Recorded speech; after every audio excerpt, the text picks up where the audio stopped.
అక్కడ వేల వేల దూతలతో ప్రతినిత్యం కొనియాడబడుతున్నాడు ఆ తండ్రి దగ్గర ఉన్నటువంటి కుమారుడు.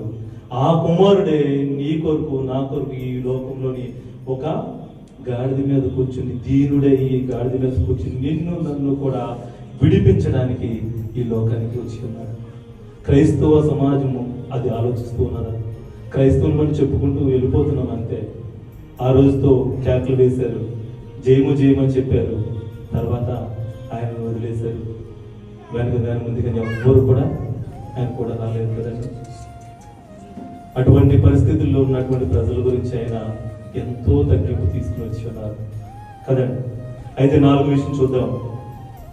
లూకా సువార్త 19వ అధ్యాయము ఒకసారి చూద్దామండి. 19వ అధ్యాయం 41.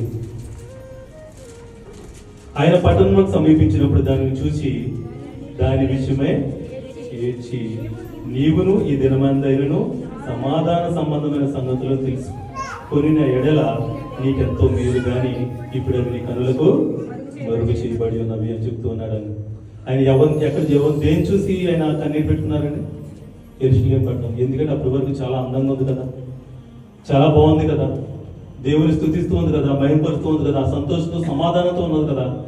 అయితే మరి ఆయన ఎందుకు ఆ సమయంలో అక్కడ కన్నీరు పెట్టుకోవాల్సి వచ్చింది? వారికి అంధకారము కమ్ముకున్నది వారి కళ్ళుడికి. ఎందుకంటే జరగబోయేది ఆయనకి తెలుసు కదా, జరగబోయేది ఏంటో ఆయనకి తెలుసు.